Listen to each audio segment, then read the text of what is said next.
prayer on this 12th day of April 2022. Please rise if you're able and join us for the Pledge of Allegiance. I pledge allegiance to the flag of the United States of America and to the republic for which it stands, one nation, under God, indivisible, with liberty and justice for all. Let's remain standing and join together in a moment of silence. Please turn your ringers off so we're not disturbed by that. We typically pause at these meetings to keep in our thoughts and prayers all of the brave men and women who serve in our armed forces, who protect our liberties at home and around the world each day. I turned to Councilman Bouvier before and I said, is there anything else I should mention? And just so many things going on right now between COVID and the subway shooting and the war in Ukraine. There's lots of things to send our prayers along to. So with all of that in mind, let's join together for a moment of silence.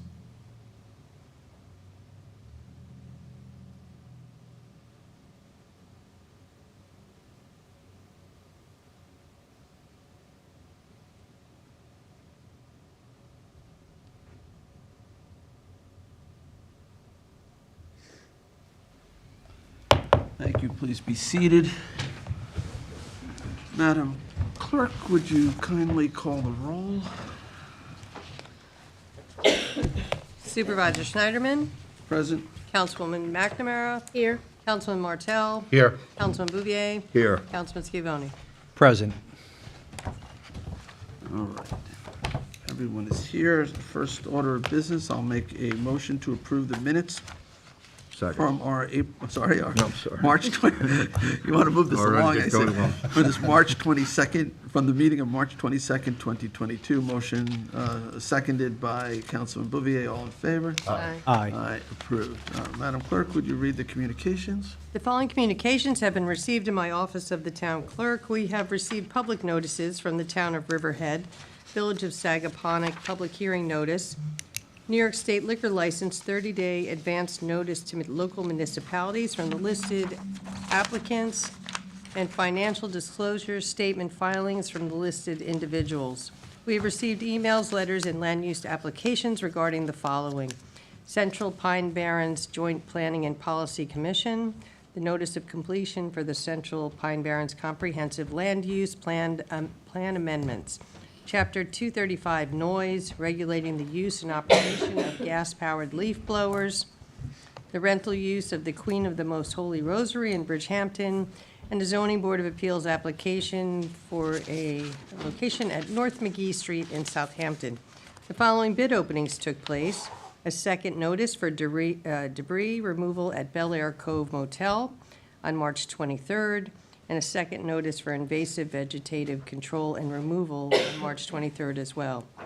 On March 30th, Good Ground Park Mobile Ice Cream Concession, Hot Dog Beach Mobile Food Concession, and also Mecox and W. Scott Cameron Beach Mobile Food Truck Concession, Tiana Beach Concession, and Mobile Food Truck.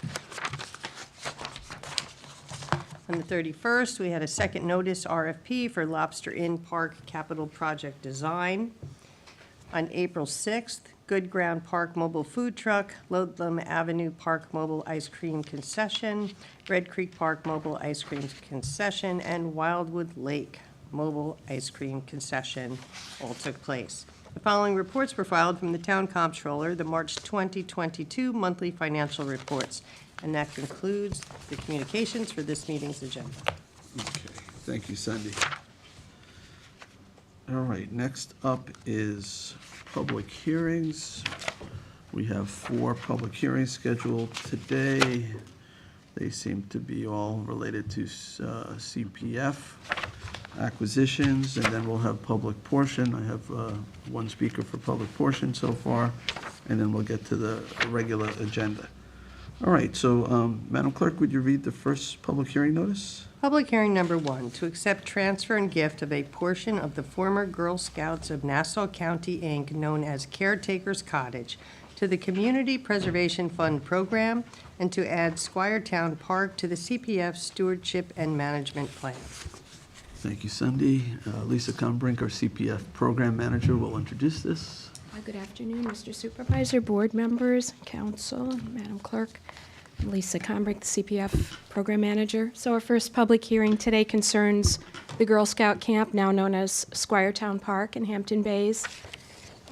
This public hearing proposes, if approved, that the structure at the corner of Red Creek Road and West Landing Road, known as the Caretakers Cottage, would be transferred from the town over to CPF. We have two aerials today. I'll just step over and point them out to you. The first is the entire Girl Scout camp, or Squiretown Park. That's shown here. The area is outlined all in yellow. And the Caretaker's Cottage on this large aerial is right down here in the corner, right at the corner of Red Creek and West Landing. It's fortunately not right next to it, but over on this aerial, there's a larger view of the actual 20,000 square foot portion of the tax map number that has the Caretaker's Cottage on it.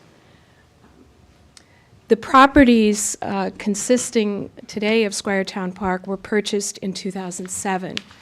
All but the Caretaker's Cottage was purchased with CPF funds. That 20,000 square foot Caretaker's Cottage area was purchased with monies from the Affordable Housing Bank, according to your earlier resolution. And the property has remained basically as is, that 20,000 square feet. The house, unfortunately, now is in a very dilapidated condition. The proposal is to transfer it, as I mentioned, from the town over to CPF, so that then the entire property would be part of Squiretown Park. The Caretaker's Cottage would be demolished with CPF funds and then become part of the overall park.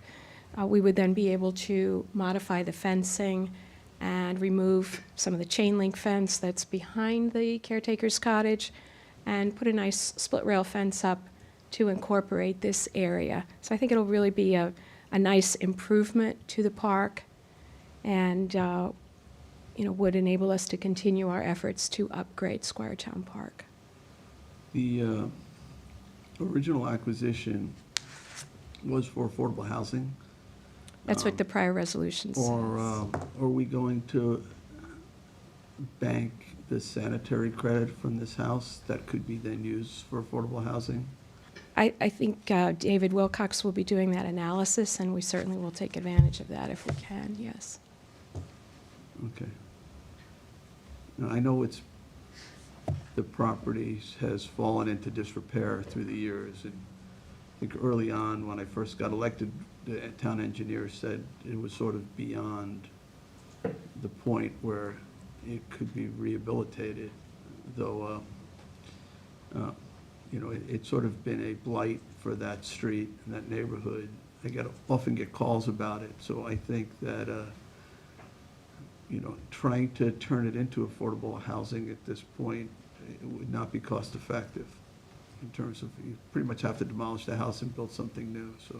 Yes, I think that's right, and we were contacted by one of the prior family owners or family members, and we are going to make arrangements with them. They asked if they could take a couple rocks from the property and also a little part of a beam from the inside of the house before it's demolished, if this is approved. So we'll definitely honor their request in that respect.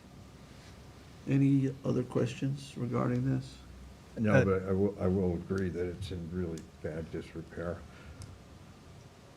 So this was purchased in 2007, presumably with the idea to make it affordable housing, but yet it was on the same parcel, which causes problems in municipal law and government and what to do with properties and whatnot. So my question is, we no longer do this, right? If we're buying something with CPF, it's strictly CPF monies, and We haven't, in the last 3 years that I've been the manager, okay. split out anything in this particular fashion. I think there may be very limited instances where other town funds might be used, for example, maybe a communication tower or something like that on a vacant property.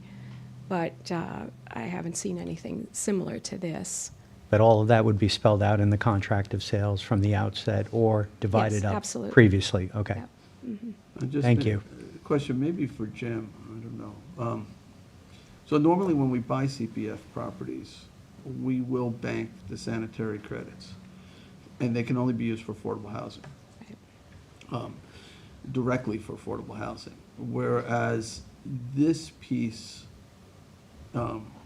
currently should have a sanitary credit that we should be able to take off prior and use it, be able to sell it, just, and then use the money for affordable housing. It should be a different type of transaction than a typical CPF stripping, and banking of the credits. Right, it doesn't have the same, it doesn't have the same restriction that a CPF purchase would have. Right, so sometimes people will buy these credits to allow for an accessory structure or a little more clearing or a carriage house or something like that. And in other words, it's actually like a cash value, and then so we would then have that money to help, create affordable housing somewhere. So we should just be careful, because if CPF buys it and then strips it, it can only be used directly for affordable housing. It can't be converted into dollars. Right, okay. So, Jim, if you could look into that, because Sure, that we'll- may have, the way the Coordinate resolution with is Dave on written, that, Yeah, we'll Well- work on that, and we'll coordinate with Dave, too.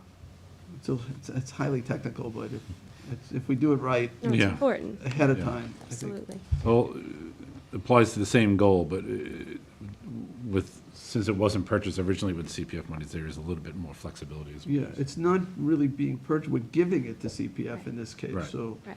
we should be able to take that credit Right. off of it. Strip the and rights give it. before we transfer it. Exactly. So I guess maybe we'll prepare a separate resolution to do that, or we'll figure out how to mechanically accomplish that. Anything else on this? Just on the demolition side, that also includes the removal of any subterraneous, like the septic system or other Yes. things, tanks, Yes. anything that might be there, and then restoration to its previous condition or as best we Right, can. we're preparing the RFP for the demolition now. We've already had an asbestos survey done. So we work with the town engineer also, and then we go through the formal permit process and land management and landmarks if necessary. This falls outside of the landmarks board because of its age, so it'll be a little bit simpler, but we will file for all the necessary permits, and the RFP does cover, we provide a very detailed description of all the improvements, any wells, any sanitary systems that have to be abandoned pursuant to the regulations. Thanks, Lisa. Yeah. Anyone else? Lisa, this was similar to, I guess, the house at Bayview Avenue. Similar, yes. So is there any way we could get a list of any properties that were carved out of CPF that might be coming up like this down the line for demolition? Sure. Yeah, I don't know right now. We can certainly look. I don't. Yeah, that's why I'm not off the top of your head, just There's if you one could on just our take a agenda look. Have any today, recycled. I think the Brewster. Fairly rare. Yeah, I just, Right, but like, I that just want to see was- how many of those we have outstanding that. Yeah. I don't think there's none on the horizon I'm aware of where there was a split out of funds between CPF and town revenues from one town or other source. Or even structures on CPF property that Yeah. are still awaiting demolition. Sure, yeah, and there is one on for approval today, a resolution for Brewster House. Yeah, check with Ross, I think we'd asked for that a couple of years ago. Oh, And okay. I think it might already be partially prepared. Okay, so the structures on CPF properties that are scheduled to be demolished. Or carve-outs that Or were. carve-outs, right, okay, Thank you. yeah.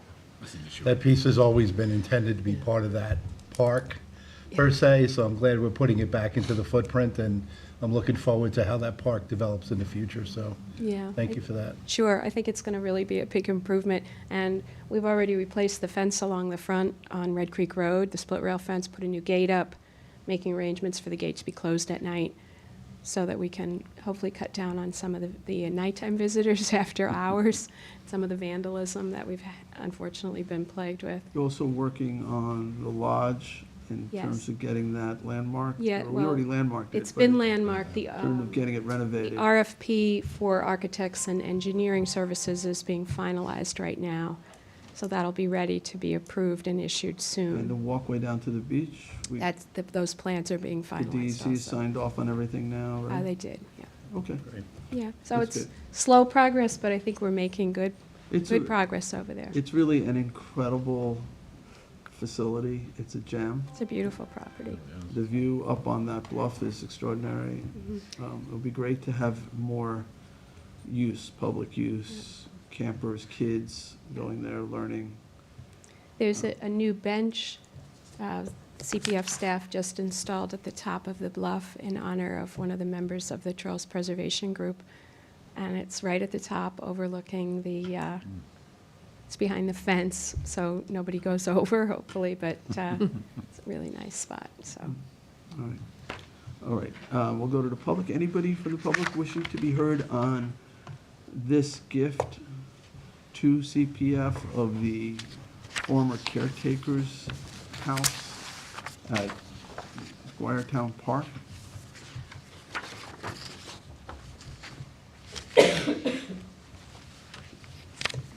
Did we officially rename this Squiretown Park? I don't remember doing that. The sign says so.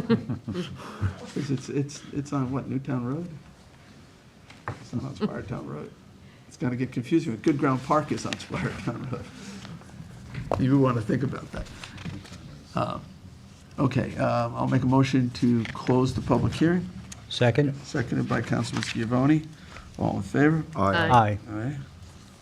Okay, that is closed. We'll move on to public hearing number 2. Cindy? Public hearing number 2 on the acquisition of land of 408 Flanders Road LLC for water quality improvement purposes. All right, once again, Lisa Combrink will introduce us. Thank you.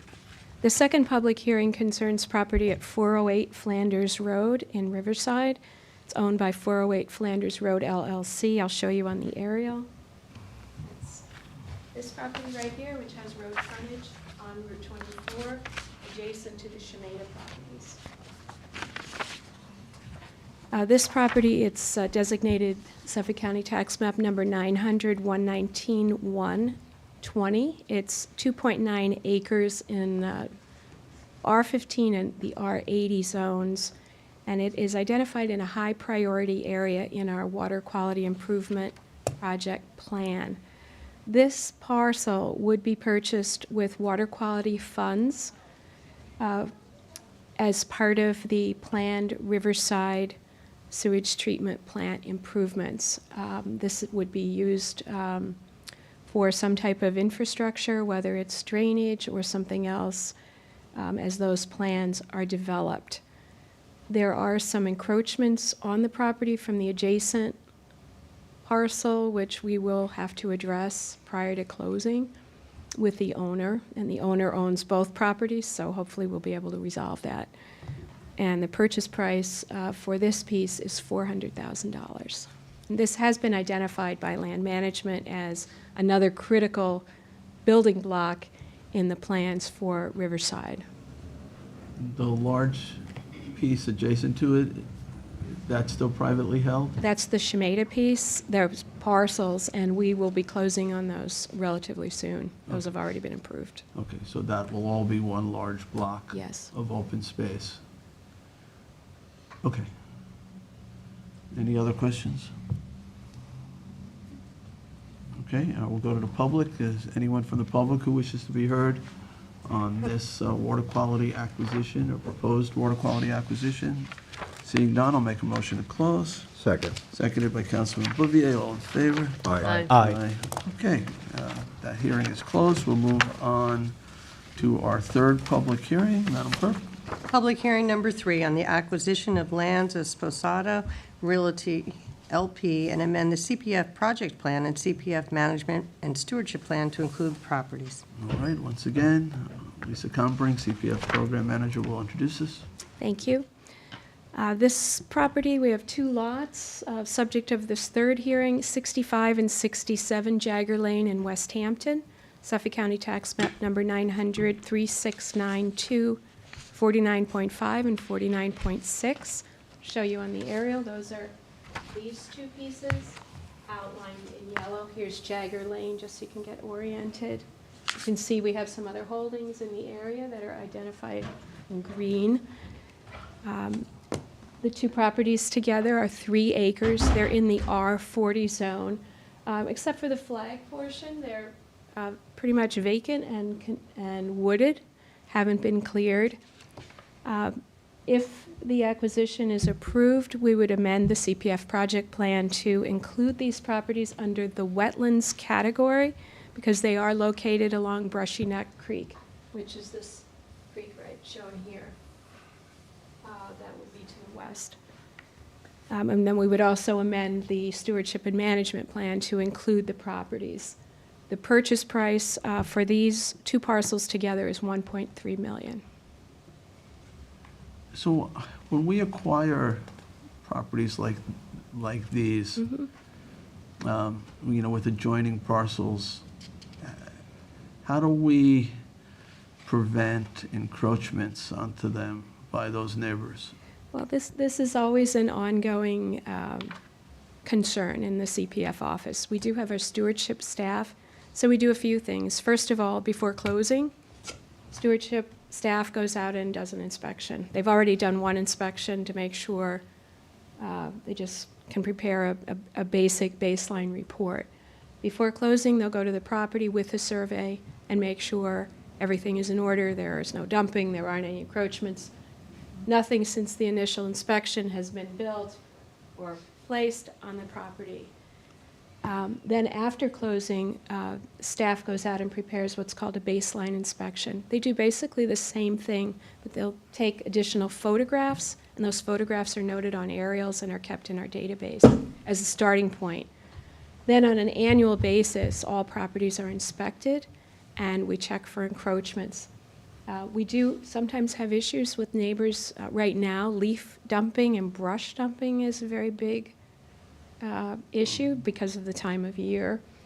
Our ordinance inspector makes house calls and visits if we see dumping and we can identify which property it comes from. If there's any kind of debris or items dumped, he also will go to the neighbors, knock on the door. We send letters also. We find that the personal approach works pretty well. And if we're unable to locate the owner, we do have access to the litter team through Ryan Murphy's office, so we also use them to do cleanups if it's necessary. But overall, it works fairly well. We have had some instances where we've had to install split rail fencing along boundary lines in order to prevent encroachments. And sometimes that's in a situation where somebody might decide that, say, if this lot gets developed, maybe they want to extend the lawn, maybe they want to build a raised bed, or they want to put their kids' playground equipment over here. So if it gets that bad, we arrange for the items to be removed. Sometimes that takes a while. And then we may put up a split rail fence just as kind of just a little bit more effective in the extreme situations than just a sign saying this is CPF or town property. You're not contemplating any public use here in terms of a trail No. or parking? No, or it's water really- access or fishing? No, just to really prevent further development along. Would it make sense to have this be a waterfront park of any kind? It's really wetlands for the most part. It's pretty wet. Yeah. okay. But, rest assured, you have a lot of neighbors that are excited about this being put in. So I'm sure there's a watchdog group forming. Yeah, well, I'm sure they don't want, parking area in public use, but it is a waterfront parcel, so it's worth asking. So you're basically just buying it to protect the watershed? Right, correct, yeah. All right, any other questions? Okay, anyone from the public who wishes to be heard on this, the third public hearing related to the Jagger Lane properties? Seeing none, I'll make a motion to close the public hearing. Second. Seconded by Councilman Bouvier, all in favor? Aye. Aye. Aye. All right, public hearing 3 is closed. We'll move on to public hearing 4. Cindy? Public hearing number 4 on the donation of lands of Gerrymander Holdings LLC and amend the CPF management and stewardship plan to include the properties. All right, once again, Lisa Combrink, CPF Program Manager, will present. Thank you. So the last public hearing is an offer of donation by Gerrymander Holdings LLC. This property is located at the end of Scotts Road in North Sea. You can see on the aerial, it's these two pieces that are a peninsula adjacent to land held by the Peconic Land Trust. This designated Suffolk County Tax Map number 975-17 and 18. The two pieces together are 13 acres, and they are contained in our project plan under open space, greenbelt target area. We recently closed on a purchase of approximately 46 acres as a bargain sale from a related owner. So this offer of donation came after we purchased the other, quite a few parcels in this vicinity. So that's really, it's pretty simple, just wanted to make sure that the board was in agreement to accept the donation. No conditions No. connected to the donation? No. No. No requirement of accepting a certain appraised value or anything like that? No. Okay, perfect. All right. Any other questions? No structures on it, there's nothing there we have to. There's nothing there. It's pretty wet. I don't even think it's that easy to get to it, especially this one out here. Yeah. I mean, we are going to be going out there, but just to confirm, there's nothing on there, but I don't think there's anything. Okay. All right. Anyone from the public who wishes to be heard on accepting this gift? All right, I make a motion to close. Second. Seconded by Councilman Martell. All in favor? Aye. Aye. Aye. Okay, so that's it for public hearings. We'll move on to public portion. Our first speaker, Steve Gifford. I didn't say it right. Giffray? Is You're it? getting Jupiter, yeah, you're getting close. Next time. Hi, everyone. Giffrey? Steve Jufrey, East End Contractors Association. Since you guys were so receptive, I guess a lot of people have been coming up to me, why don't you ask them about this? Why don't you ask them about that? So You're the here on official TV again, I guess, to talk to you about a few things that I think are really important to a lot of people in the town. The first thing is affordable housing. I know there's like projects going on, 50 houses here, 50 apartments there, but that's not really, I don't think, enough to fix. I think we need thousands. I mean, I think we really need a plan of how many we need, where we can put them, that least impacts neighbors, whoever. Instead of waiting for someone to come up and present, I want to put 75 houses here, maybe sort of earmark properties that are not well used, maybe, come up with a better plan that impacts that doesn't impact the schools as much, not putting them all in one school district. I think it'd just be really nice to maybe have a new master plan or update to a master plan of what we can do, because things are changing, and this is seriously like, even if you're not looking for affordable housing, it's affecting you, because when you hire a plumber, when you hire a landscaper, when you hire someone, there is no one right now to do that job. There's like very limited. People are leaving every day and moving away because they cannot afford to live here. I think this is kind of a huge importance, and I think that we don't really have years to wait for someone to apply for something. I think we need to sort of take action and make something happen sooner before it's too late and we lose all these people and they don't want to come back, So that's super important. Just the traffic, I mean, obviously, I'm sure there's been different ideas, whatever. I mean, even just sort of increasing the amount of time the light is green on County Road 39, I think would hugely impact anyone that drives out east. Like, the problem is the traffic lights, right? So I don't know, I'm not like a traffic engineer, but obviously you guys probably have already looked into this, but just somehow like a utilitarian approach, like most traffic is on County Road 39. So if you have to wait a few more minutes on a side road, you're sort of giving that up to help the majority of people that are trying to get out to out east, and then just affordable workspace is also a problem. I mean, if you look on the GIS or aerials, so many people have to work out of their house because there's just not affordable workspace. There's not, it's just not available. It doesn't exist. I mean, so, yeah, so hopefully, again, I guess that comes down to the planning and coming up with, there's only a few kind of like parcels left that are undeveloped for sale, and they're going quickly and either getting preserved or turned into something else. I think this is sort of our last chance to sort of come up with that plan. There's properties left that can be changed before it's kind of too late, and they're all these mega mansions, and there's nothing else for anyone else. So, yeah, so I know you guys are kind of all with me, and this is something that's ongoing, but if there's anything I can do to help, and I just wanted to sort of stress the importance of it to everyone else. We appreciate that. I think we're mostly aware of the problems. The solutions, I think, are more Of course, yeah. perplexing. So if you have some particular pieces of property or some approaches to affordable housing, be it seasonal housing or Yeah. work-related housing, by all means, make those suggestions. Because I think we're all committed to trying to find solutions. Yeah.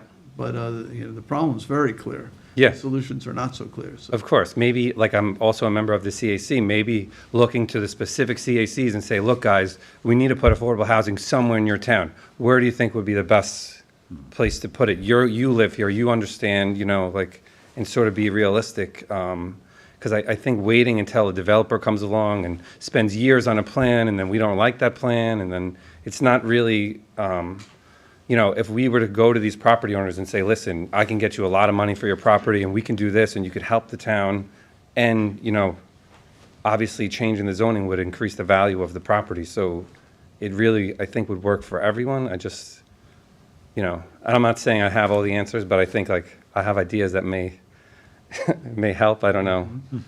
I'm actually- happy to work with you guys, and I think you have so many people in the CACs and other sort of associations that are more than willing to put in the effort, I think, if you kind of give the go-ahead and say, yes, we are going to do something. When you come up with a plan, we are ready to act, I think that is an important step, so people are not just wasting their time, Well, it's a complicated Yeah. subject, and I Yeah. really appreciate you. What I'd suggest is that perhaps you could meet with Councilman Scavone and myself, Mm-hmm. and we can update you on what's going on. You recall the VHB study that I know you contributed a lot to it, the Mm-hmm. Yeah. CAC West, the other CACs did. Yeah. It was sort of an informal idea to share that responsibility across the town, Mm-hmm. so just trying to get that codified is, proving Yeah, 'cause I a know- little difficult, but Yeah. with the Peconic Fund as well, there's additional monies from CPF that's now going to be available for affordable housing. It's not a hammer, but it's Yeah. certainly helpful. So, I mean, it's a long conversation, typically we don't have. Yeah, it's not going to happen overnight, but I just meet with us. trying to speed it up, I guess, and, But when you say that, Steve, Yeah. I know you mean it, so I want to take. Yeah, I'm more than I wanna happy take if up you on have it. ideas. I know a lot of people in the town. I'm more than happy to go around and, what about this property? What about that property? I'm a landscaper, I put up screenings for a living, so if we're how do we lessen the impact on the neighbors, we can work on that too. I mean, there's Yeah, absolutely. there's definitely I feel like the importance is the timing is just so important right now. This because- Thursday, we are going to be having a work session to begin Southampton Town and our evaluation of the Peconic Bay Housing Act. Okay. Which is a real game changer for housing and affordable housing Mm-hmm. in the town of Southampton. And we certainly invite, input from the community and support from the community. We're going to be putting this up to a public referendum with the board's approval, of course, Okay. this November. Okay. So- Yeah, that's exciting stuff. I definitely see Well, it'll things. give us And money. traffic, of It will course. give us money, but Yeah. money is not the only obstacle here. It's the locations and what's the best location, instead of just instead of just And the waiting for plan. someone to come up with a plan, what kind of come up with these 100 properties are a great candidate and sort of get the Well, ball the rolling. VHB study that informs this work session that's coming up for housing that's going to come on, that Councilman alluded to, that, that was actually done exactly as you're saying. They went to all the different groups and civic groups to try to get input that feeds into that. The thing that sort of helped fantastically was the Peconic, the passage of the Peconic funds for Yeah. that 0.5%, which is great. But now we have to integrate that into the work that we're doing on housing. So yeah, give my office a call. You know where I am. Yeah, yeah. We'll get together, absolutely. Okay. And, identifying what the needs are in terms of, do we need single-family homes, or do we need apartments that people can rent? Or do we need seasonal housing, where people actually aren't here year-round, they're just gonna, live in a tiny home or something for the summer? Trying to figure out, what's the mixture of, right yeah. mix, and where would it go? Yeah, I know, like, for the Spion Commons, because that's right next to me, they have the workforce housing, but most of them are studio and one bedroom, which, I have a son, so obviously, like, there's only two-bedroom apartments, so that it's not really practical for me, and I actually went to see, and they said, like, maybe in 5 years, if someone moves out, you can try to, it's just, obviously, there's a need for it, and it's, Oh, sure. and I was actually speaking to the fire marshal that's right here, and she was saying that she's in an affordable housing unit, and she's trying to start a family, and it's impossible to find something the next step up. So there's obviously a need, for everything, but I think just taking an active approach, a proactive approach to what we actually want to see, rather than just waiting for people to come up with a plan and just saying, no, we don't like that plan, is not really the best thing. Let's try to envision what we see the town like in the next 20 years, and just sort of like that's been done in the past, I guess. That way, when it changes the way. Because it's hard to look at one project and say, we're going to change this, but what about next year, we're going to change another project down the street? But it's just easier to look at it like, what do we envision it looking like in the future as a whole? I guess that's kind of, certain areas that are probably better than others or whatever, and just, Well, your timing's great, Yeah. because as Councilman Scavone mentioned, Yeah. we'll have this work session day after tomorrow. So it's well worth looking at. yeah, it's exciting, yeah. Get- Okay. give us I just, input. yeah, I know you guys, like, are on top of it. I just wanted to express the importance of, No. It matters. Thank you for coming. Yeah, thank you, guys. thanks a lot, Steve. All right, is there anyone else who wishes to be heard in public portion? All right, seeing none, I'll make a motion to close public portion. Second. Seconded by Councilman Bouvier. All in favor? Aye. Aye. Okay, we're going to go to the agenda. Before we do, there's a couple resolutions I'd like to add on to it.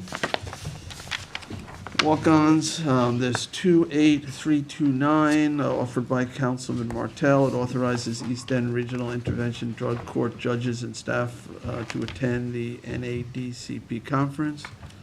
Then there's 40080, establishing a restricted account for cybersecurity liability. And then 40137 is our 7th warrant. I'll make a motion to walk those three resolutions on. Second. Seconded by Councilman Martell. This requires 4 out of 5. All in favor? Aye. It was unanimous, so those will be made part of our agenda, and we can take them up at the end.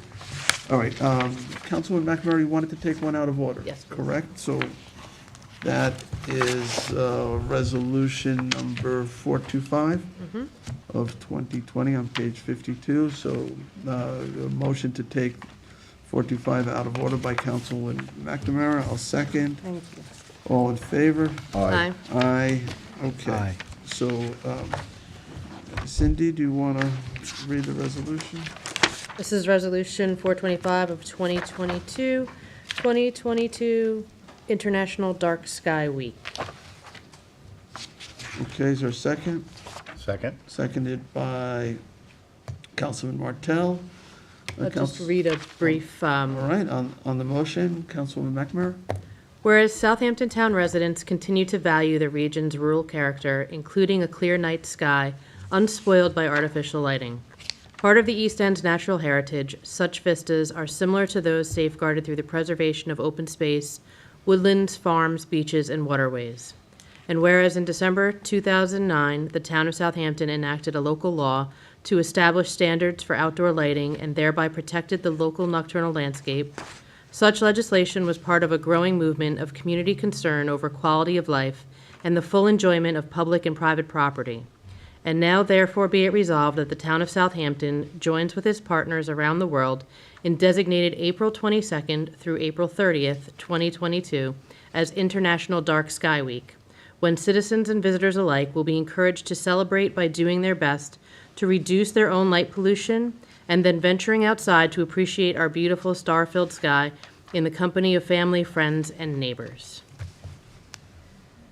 I just want to thank the members of the Dark Sky Committee who are here today for their continued efforts.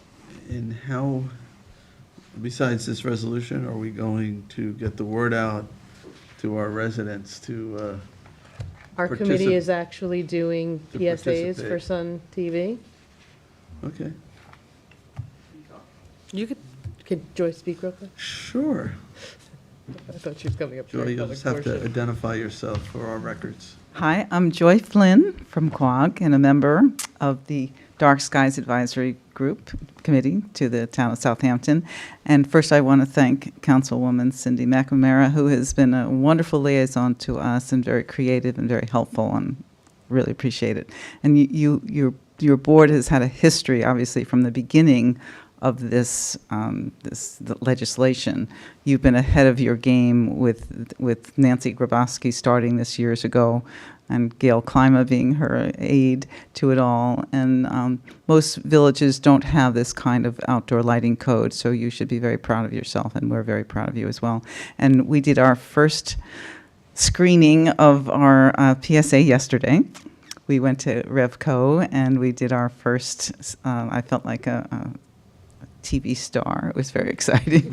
And that's going to be on probably within a month or two, but we're going to do 6 different PSAs that are going to be on Sun 20 TV. And Connie Conway has been unbelievable in her help. I mean, and she and her crew have just been, I mean, we couldn't have done it without her. So I just want to express my gratitude on behalf of the committee to the entire board for your wisdom and your support. Thank you. Thank you, Joy. Thank you. Okay, so we had a motion and a second. I'll call the vote. All in favor? Aye. Aye. Okay. I think, did you want to speak? Oh, did you want to say? We've already voted. That's okay. Yeah, she can. I'll recognize you. Hi, I'm Mary O'Brien, another member of the committee. Joy is now going to be our star face of the Dark Skies group. She's great.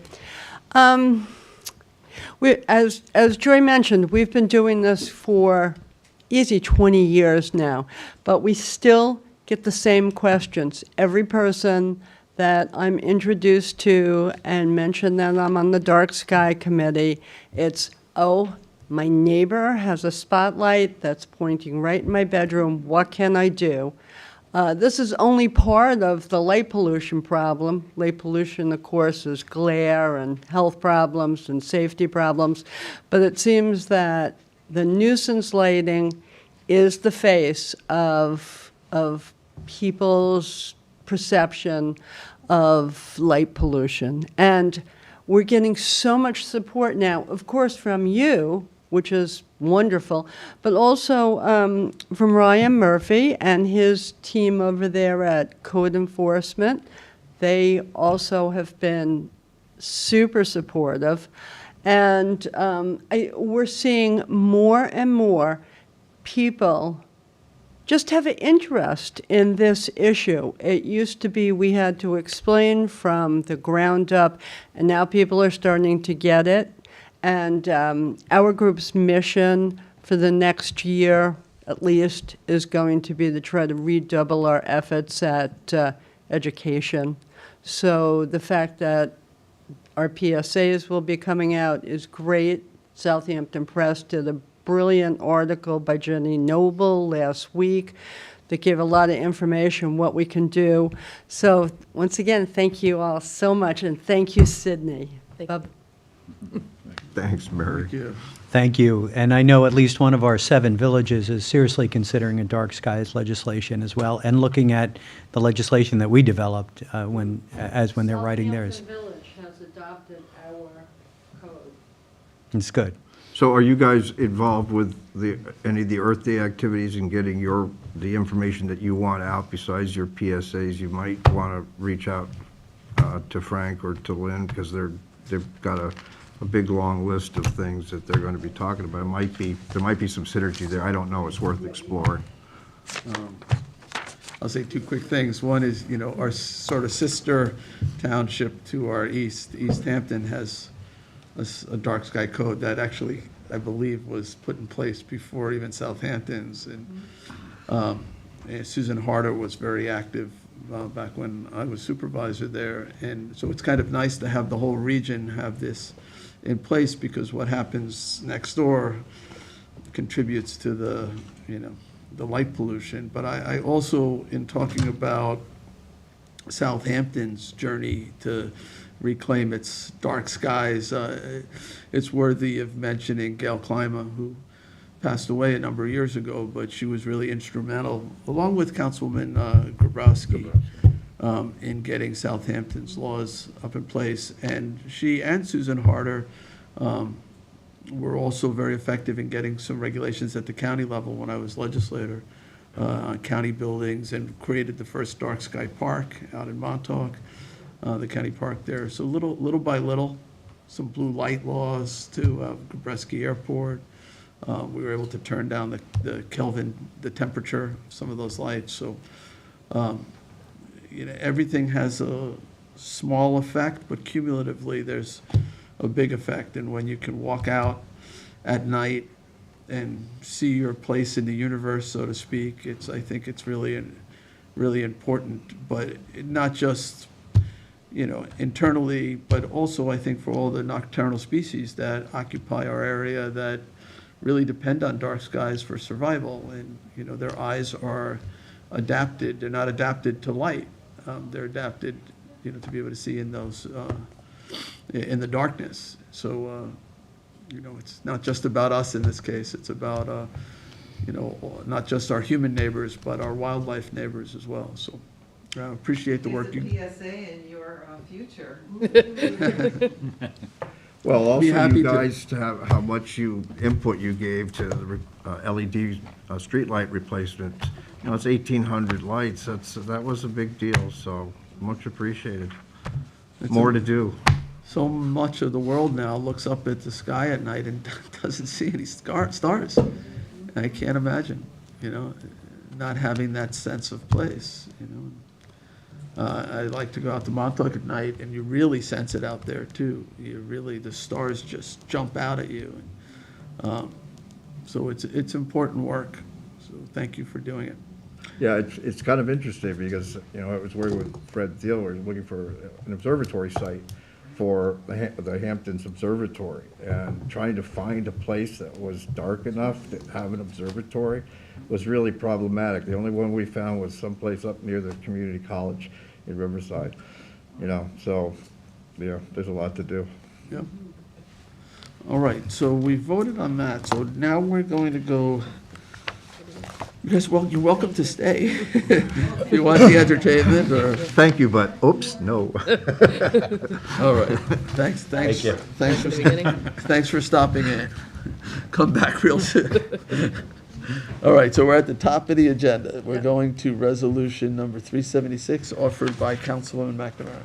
Town Board Resolution 376 of 2022, authorization to amend resolution for in-kind replacement of pilings and selected dock repairs at Bishop's Marina from Suffolk County Contract with Chesterfield Associates, Inc. Second. Seconded by Councilman Martell. And Councilman McNamara, you confirm that this is all compliant lumber? Yes. Okay. All right, all in favor? Aye. Approved. We'll move on to 377 of 22, authorization to advertise and promote the South Fork Commuter Connection Service. Second, and Second. Sunday, I'd like to be added as a co-sponsor, please. All right, seconded by Councilman Schiavone, who is also going to co-sponsor this. And just on the motion related to this, and this hopefully will get more people riding the train. There's a couple things that Assemblyman Thiel is working on that will also, I believe, improve ridership. So there's an effort to reach out to the LIRR and MTA to try to, in the summer times, get the train running on Fridays. Because right now it's running on Fridays, but I think around Memorial Day it switches to just Monday through Thursday. So I know Assemblyman Thiel is working hard to try to get a morning train, and we'll try to get everybody back maybe already an afternoon train that people can ride. It might not be just perfect time-wise, but the other thing is, something we feel was successful in the current state budget in giving us more flexibility on the commuter connection, the shuttle buses that we've been running. Up to now, we've been required to use these larger buses because the funding came through something called STOA, which is the State Transportation Assistance. I don't know what the O is. But that required these buses, and now we have flexibility. So if we can develop a voucher program for taxis or something like that, it might be actually less expensive and more convenient for people to be able to go directly from the train station to their place of work. So those are all positive things. This will advertise it. There's a number of places it'll be advertised, including News 12. And as people become aware of it, hopefully they'll ride it. Councilman Martell was telling me earlier that on, I think, Tuesdays and Thursdays, maybe the early train is extremely crowded. Might even need to add additional train cars to that one. So it is getting, the ridership is increasing with the traffic increasing. And it ties into what Steve was saying too about affordable housing.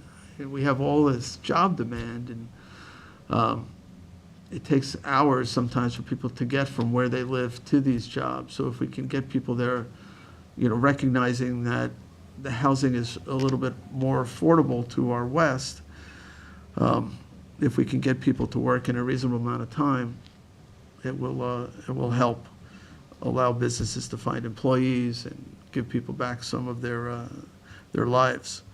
But anyway, that's enough said on that. But this is just to pay for the advertising. All right, we'll call the vote. All in favor? Aye. Aye, approved. Councilman Scrivoni? Town Board Resolution 378 of 2022. This is to authorize agreement for the installation and configuration of network security software from CCSI.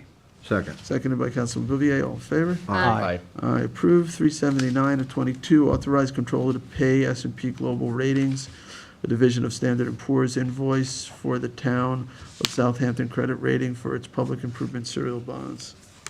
Second. Seconded by Councilman Martell. All in favor? Aye. Aye, approved. Town Board Resolution 2022 is co-sponsored with Councilman Martell. It's authorized to purchase and installation fencing from Suffolk County contract with Residential Fences Corp. Second. Seconded by Councilman Martell. All in favor? Aye. Aye, approved. 381 of 22, authorizes purchases of general building maintenance involving new construction, reconstruction, and demolition from Renew Contracting and Restoration, Inc., using the Bay Shore USSD contract. Second. Seconded by Councilman Scrivoni. All in favor? Aye. Aye, approved. Town Board Resolution 382 of 2022, co-sponsored with Councilwoman McNamara, authorized purchases of meter pits and ancillary equipment from Core & Main LP using the Town of Riverhead contract. Second. Seconded, that's for the water district, right? All right, all in favor? Aye. Approved. 383 of 22, authorize supervisor to execute a 2022 contract with Corporate Plans, Inc. Second. Seconded by Councilman Bouvier. All in favor? Aye. Aye, approved. 384 of 22, authorize supervisor to execute a contract with the Southampton Animal Shelter Foundation. Second. Seconded by Councilwoman McNamara. All in favor? Aye. Aye, approved. Just, let me just say on this contract, there are some changes. The most notable change is they now will be responsible for the building. All of it.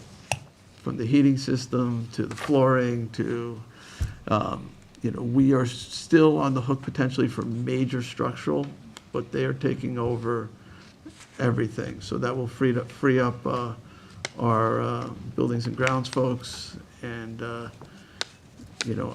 I think it's a better arrangement. We are giving them some capital money, $50,000 a year toward building maintenance. It's our building. They have to can only spend that money on our building. They have to get each expense, at least any major expense over 5,000, I believe it is, approved by the town prior, and that capital fund caps out, I think, at 250,000. So if they're not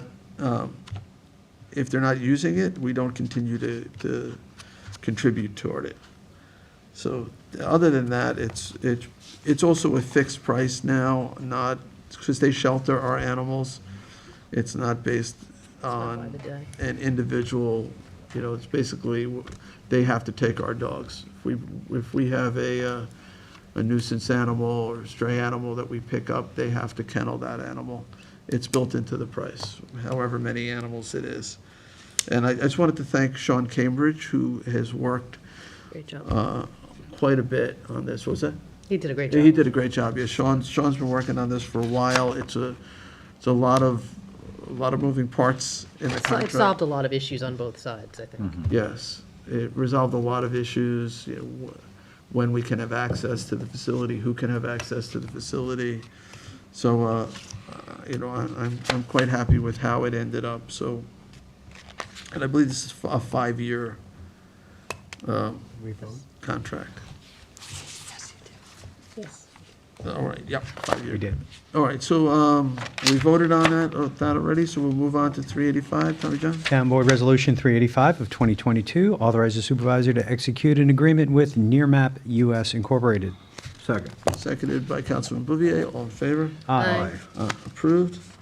Town Board Resolution 386 of 2022, authorize supervisor to sign trail license agreement with Stillwater Tree Farm LLC to establish and use an alternative location for the public recreational trail. Second.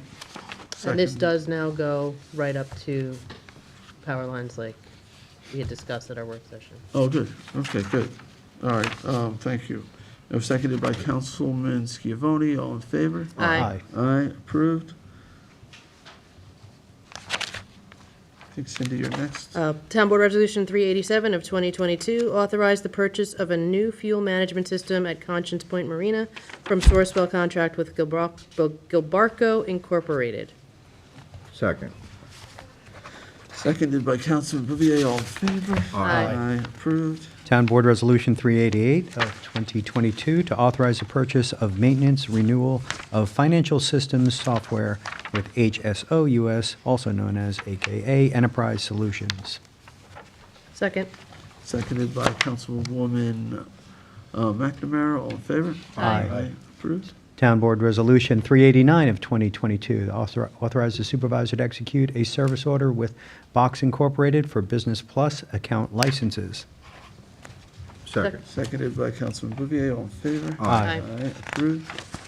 Town Board Resolution 390, 2022, co-sponsored with Councilman Bouvier, authorize the supervisor to execute a 2022 stewardship agreements with Shanice Pugues and Ava Aquino to provide custodian services at Tiana Beach Activity Center.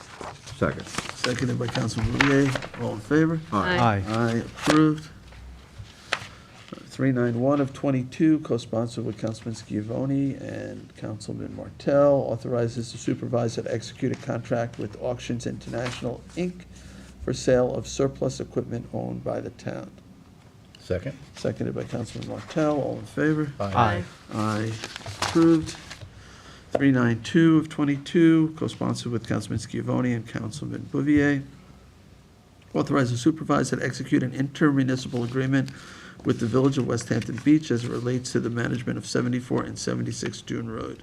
Second. Seconded by Councilman Bouvier. All in favor? Aye. Aye, approved. Town Board Resolution 2022-393, co-sponsored with Councilwoman McNamara, is authorize the supervisor to sign a 2022 extension with Montauk Environmental LLC for private or municipal markets for the disposal services for municipal solid waste MSW. Second. Seconded by Councilwoman McNamara. All in favor? Aye. Aye, approved. Town Board Resolution 2022-394, co-sponsored with Councilman Schiavone, is to authorize the supervisor to sign a contract with Lawrence and Dimony Consulting Corporation for appraisal of Two Bluff Point in Sag Harbor. Second. Seconded by Councilman Schiavone. All in favor? Aye. Aye, approved. 395 of 22, award and authorize supervisor to sign contract debris removal at Bel Air Cove Motel with Winter Brothers Hauling of Long Island LLC. Second. Second is co-sponsored by Councilman Bouvier, and who's seconding, all in favor? Aye. Aye. Approved. All right, 396 of 22, co-sponsored with Councilman Schiavone, declare items surplus and authorize disposal of flat screen monitors and laptops. Second. Seconded by Councilman Schiavone, all in favor? Aye. Aye. Approved.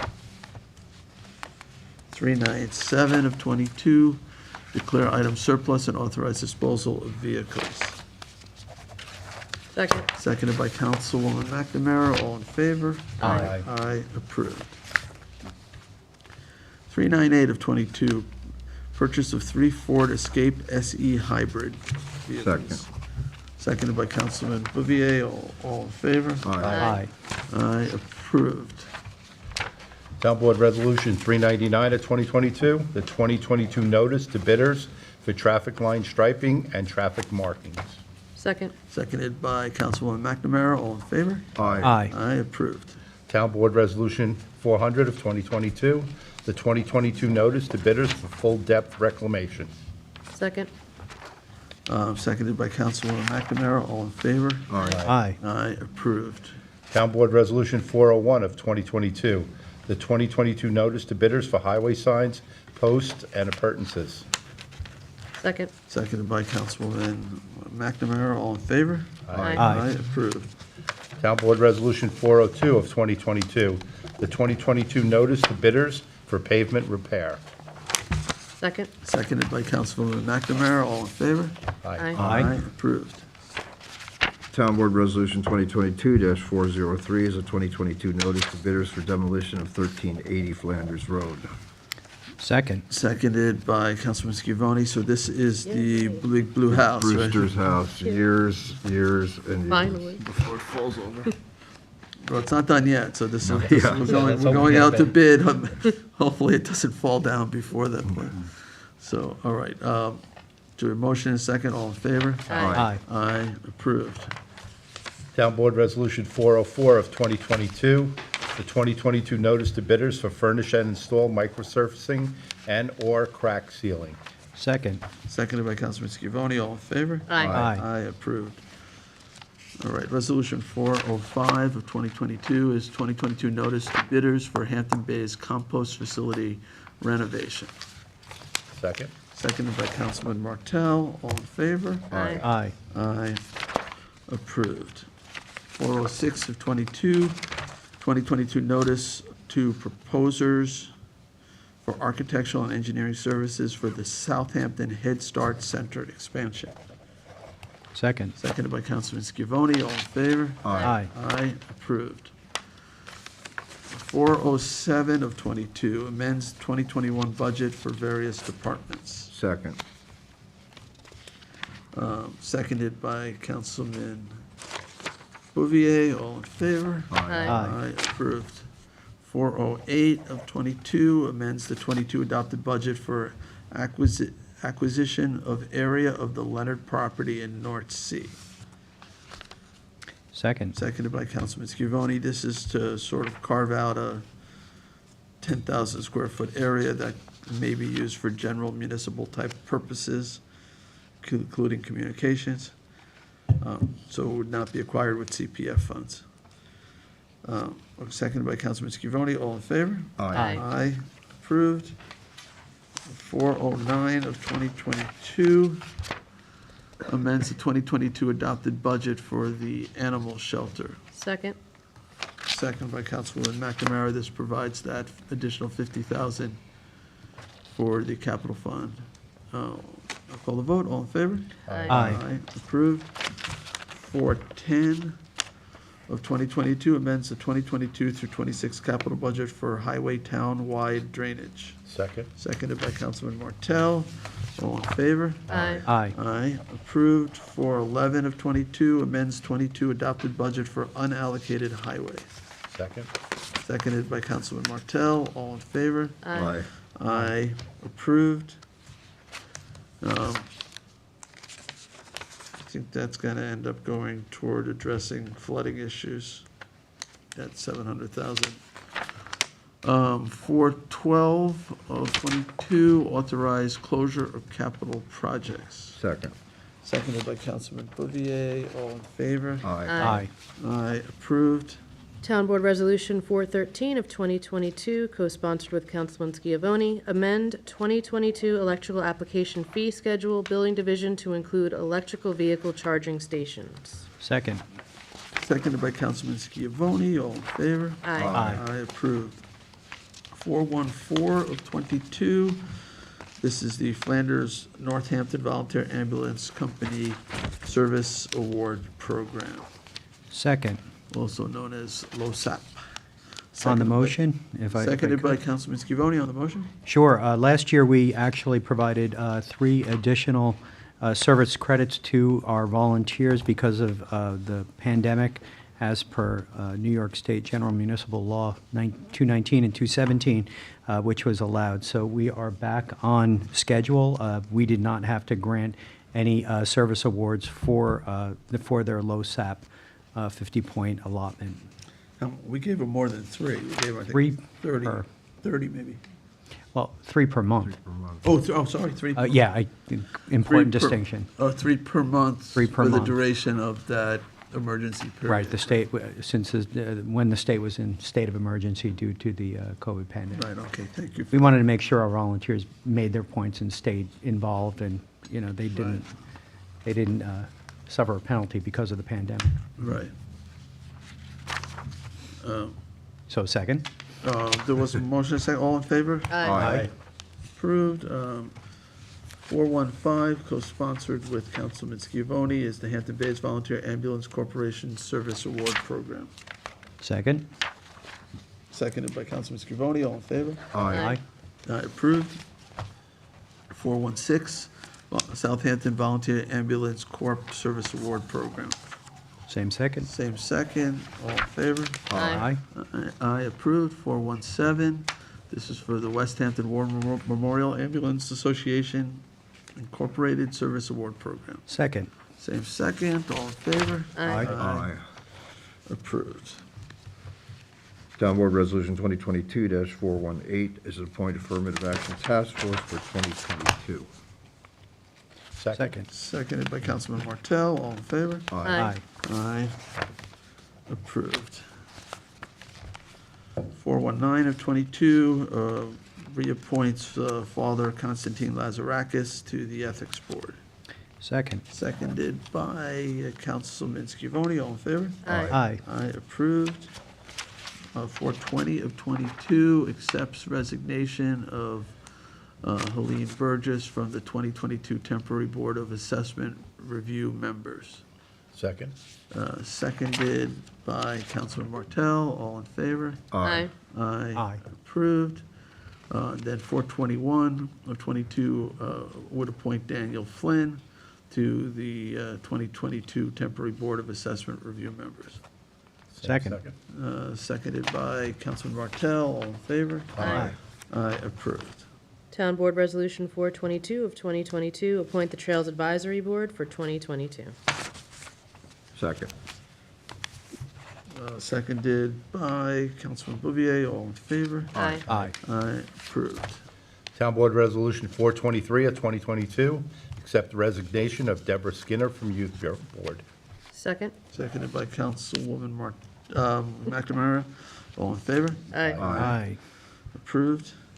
424 of 22, authorize the settlement of the litigation matter Frank Valadamas, Lahamid. Valadamas. Maria Valadamas and Hampton Bays Diner Corporation versus James Kiernan, Stephen A. Frano, and the town of Southampton. Second. Seconded by Councilman Martell, all in favor? Aye. Aye. Aye. Approved. The next one we already took care of, out of order. So we're 426 of 2022, authorized Community Preservation Fund tax refund pursuant to the first-time home buyers exemption for Jamie E. Escalante. Second? Seconded by Councilman Schiavone. All in favor? Aye. Town Board Resolution 2022-427 is cost reimbursement waiver for Tri-Hampton's Youth Triathlon on July 16th, 2022, from 6 a.m. to 10 a.m. Second?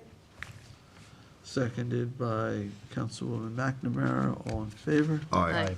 Aye, approved.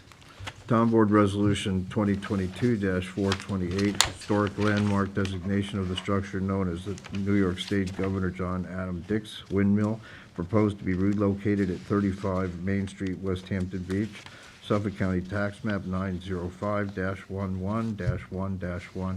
On the motion, this is subject to an IMA with West Hampton Beach, and they're taking possession of the windmill. Second. Okay, seconded by Councilman Schiavone. All in favor? Aye. Aye, approved. Yeah, we had a presentation on A this. very interesting one. Yeah, it really was. Yeah, I thought, I think Ed Wisnowski did a very thorough As you always- historical review of this. We were looking for ways to get the windmill out, up, and Yeah. at first we Saves thought the- the air base could provide a helicopter and we could lift the thing, because you have to take down wires, and it's a big deal, but we didn't come to an agreement with using a helicopter. It would have been great to see the windmill flying through the air. They take it Would apart. have been great if you could have done that with the big duck. Well, they did it with cars in the pine barrens, They did lift cars out, so I thought, hey, it's not that big a reach, but apparently it was. I like that the namesake is Fort Dix, John Adams Dix. Right? Yeah. That's where they I wonder if got there's the name any of Fort relation Dix. to Dix Hills, I'm sure there's town up west. something there. There's a Oh, Dix couple of Hills? Dicks, right? Yeah, there's two different ones that were governors at one point. Interesting. Okay, so we did vote on that one. Mm-hmm. So I think I'm at 429, Yes. correct? So Yes. of 2022, accepts resignation of a laborer in waste management. Second. Seconded by Councilman Bouvier. All in favor? Aye. Aye, approved. 430 of 2022, accepts retirement of Charles Sharkey Jr., police detective. Second. Seconded, and I just on the motion, we thank Officer Detective Sharkey for his service to the town, and wish him the best in his retirement. Here, here. All right, all in favor? Aye. Approved. 431 of 2022 appoints Brandon Kelly to senior park attendant position in Parks and Rec. Second. Seconded by Councilman Bouvier. All in favor? Aye. Approved. 432 of 2022 appoints Christina Hutchinson to senior Justice Court clerk position in Justice Court. Second? Seconded by Councilman Martell. All in favor? Aye. Aye. Approved. 433 of 22 appoints Erica Craffa to Justice Court clerk position in Justice Court. Second? Seconded by Councilman Martell. All in favor? Aye. Aye. Approved. 434 appoints Heather Drappel to Justice Court clerk position in Justice Court. Second? Seconded by Councilman Martell. All in favor? Aye. Aye, approved. 435 appoints Aaron Foster to Associate Administrator position in Police Department. Second. Seconded by Councilman Schiavone. All in favor? Aye. Aye, approved. 436 appoints Frank Rayner to Heavy Equipment Operator position in Waste Management. Second? Seconded by Councilman Martell. All in favor? Aye. Aye. Approved. 437 appoints Julie Fitzgerald to Administrative Assistant from Civil Service List. Second? Seconded by Councilwoman McNamara. It's twice I always, it's those M's. All in favor? Aye. Aye, approved.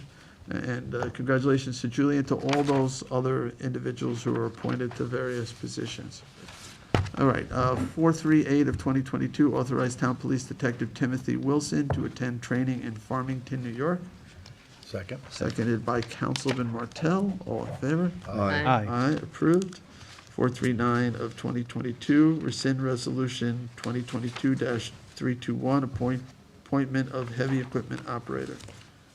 Second. Seconded by Councilman Martell. All in favor? Aye. Aye, approved. Town Board Resolution 440 of 2022 to authorize the fire marshals Ryan White and Courtney, I still don't know her name, and I apologize, Fire Marshal Courtney, Intention? thank you, to attend the New York State Fire Academy Youth Fire Setter Intervention Specialist course April 26th to April 28th in Montauk Falls, New York. Second. Seconded by Councilwoman McNamara. All in favor? Aye. Aye. Approved. Town Board Resolution 2022 of 441. I'd like to have this co-sponsored with Councilwoman McNamara. She is the liaison to Agriculture Advisory Committee. And this is a notice of public hearing for consideration of one-year agricultural use agreements for 2022 and 2023. So let me just confirm, do you want to be added Yes, as a please. co-sponsor? Okay, would the clerk add Councilwoman McNamara on as a co-sponsor? Would you Second. like to second? Seconded by Councilwoman McNamara. All in favor? Aye. Aye. Approved. Town Board Resolution 442 of 2022, notice of public hearing to consider amending Town Code, Chapter 312, Vehicles and Traffic, to add a new parking prohibited in designated locations regulation on a portion of Summerfield Lane in Watermill. Second. Seconded by Councilwoman McNamara. So this is the one we had before that they wanted No stopping. right? no stopping or something like that, but now they're back to more normal. Right. No parking, okay. All right, and this is just notices to public hearing. Correct. All right, any discussion, all in favor? Aye. Approved. Town Board Resolution 443 of 2022. This is co-sponsored with Councilwoman McNamara. This is a notice of public hearing to consider amending Town Code, Chapter 312, Vehicles and Traffic, amending and adding parking prohibited and in designated locations, regulations on a portion of County Road 80, Montauk Highway, East Quogue. Second. Seconded by Councilwoman McNamara, all in favor? Aye. Aye. Approved. These hearings, this is May 10th, and the other one was also May 10th. And there's one from April 26th. Sorry? There's one from April 26th that I just noticed. Oh, yeah, the first public hearing on the one-year agricultural use agreement. That's for April 26th. But these other two, For May 10th. on the parking restrictions, they're both on May 10th, 1 PM.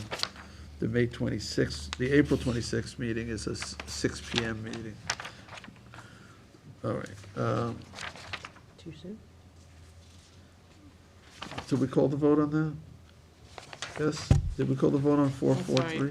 Trying to follow I your don't- conversation. I think we did. All right, so we had a motion, I think, and a second by Councilwoman McNamara. This is on Yes, 443. you voted. All in Did favor? we? Oh, we Aye. did vote? Voted, yes. We did. Aye, okay. Did it pass? All right, so now we're up to 444, which is, Town Board Resolution 2022-444 is a notice of public hearing to consider amending various provisions of Chapter 330 zoning, Article 28. I can't see anymore. Even though it's in like 28. landmarks, Join the 28, crew. yeah. Landmarks and historic districts and heritage resource areas to meet certain requirements for designation as a certified local government.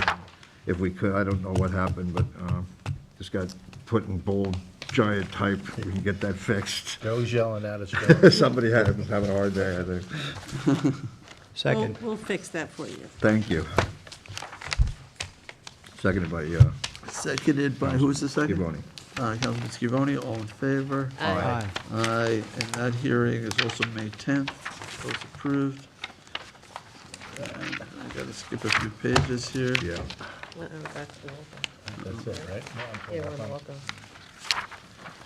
That was All it, right, actually. so to the walk-ons. We have Town Board Resolution ID 28329, authorize East End Regional Intervention Drug Court judges and staff attendance at NADCP conference. Second. Seconded by Councilwoman McNamara, all in favor? Aye. Aye. Approved. 40080, establish restricted account for cybersecurity liability. Second. Seconded by Councilman Schiavone. I could just explain this a little bit. We reviewed quite a bit of policies for cybersecurity. It's sort of like a merging thing now. Our general liability doesn't deal with cybersecurity, so we ultimately decided that the NYMER policy was the best policy. It's also the least expensive, but it doesn't cover certain things, and the other policies that did had such high deductibles that after a lot of consultation, and Len isn't here today, but with our controller,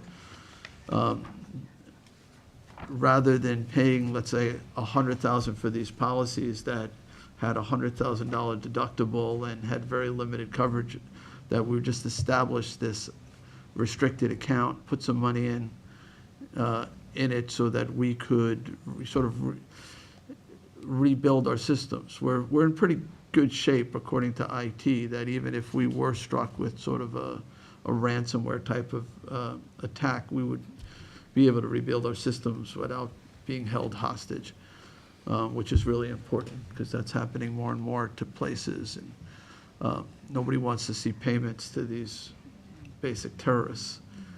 So this will provide us the funds we'll need to be able to put everything back, get everything up and running again as quickly as possible. So that's what that is about. So we didn't vote on it yet. All in favor? Aye. Approved. And the last resolution is 40137. This is warrant number 7, capital number 7, CPF number 7. These are always done last minute because we don't know what the actual numbers are till very close to the actual date of the meeting.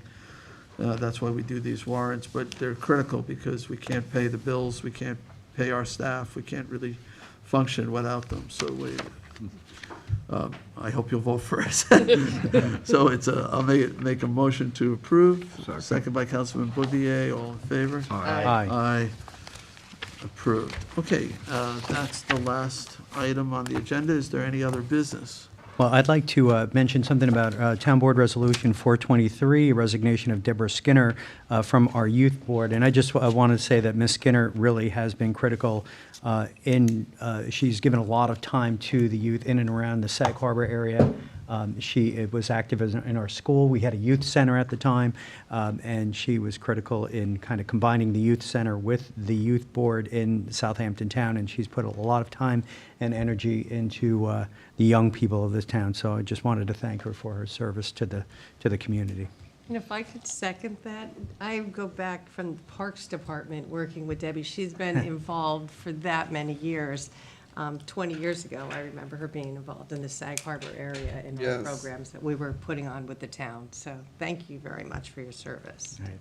Absolutely, and I know Deborah too. She's been very involved with youth. She sure has. I'll just make a mention to remind everybody that we're not done with COVID. I wish we were, but it's still out there. There's a new sort of resurgence of this variant that we're starting to see. It seems like every day the schools are reporting more and more cases, so just please, be cautious. I am hoping we don't have to revert back to, masks in indoor places and some of the other social distancing requirements that we had in the past. But just be mindful, and maybe at work session Thursday, we can get Ryan to update us on things, but it's not in the rearview mirror yet, unfortunately. So, all right, anything else? Okay, I'll make a motion to adjourn. Second. Seconded by Councilman Bouvier. All in favor? Aye. Noticed on the liquor licenses, there's a 270 month.